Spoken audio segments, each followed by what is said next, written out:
Namibia's Minister of Labour, Industrial Relations and Employment Creation has emphasized the significance of the China-proposed Belt and Road Initiative, hailing it as a valuable opportunity for its country to bolster trade across various sectors. He made the remarks during the Namibia 2024 Happy Spring Festival Gala held on Saturday last week in Namibia's capital city, Windhoek. The Belt and Road Initiative is highly appreciated in Africa, and I will urge Namibia to make use of this opportunity to trade more with China in all the sectors: energy, infrastructure, education, science and technology.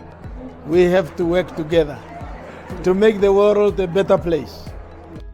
Acknowledging China's economic and technological advancements, the minister said Namibia is expected to emulate China, particularly in artificial intelligence and electric vehicles.